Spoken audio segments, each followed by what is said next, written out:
పెట్టే ఆయన ఎక్కడికి వెళ్ళి అతనికి ఆశీర్వాదం. యవ్వన కాలం అంతా కూడా దేవునికి సరెండర్ ఉన్నాడు.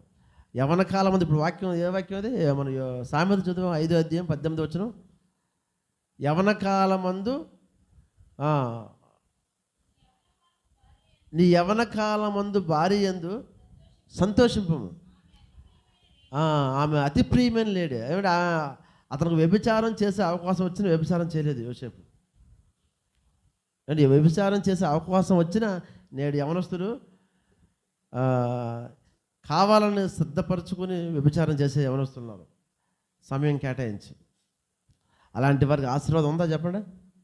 శాపం ఉంటుంది, శాపం. కాబట్టి అలాంటి యవనస్తులు అలా పెరగడానికి కారణం ఎవరో? తల్లిదండ్రులు. కాబట్టి మనం జాగ్రత్తగా చిన్నప్పటి నుంచి యోబు ఎలాగైతే తన పిల్లల కోసం ఎక్కడైతే వారు పాపం చేసి దేవునికి దూరం అవుతారని ప్రతి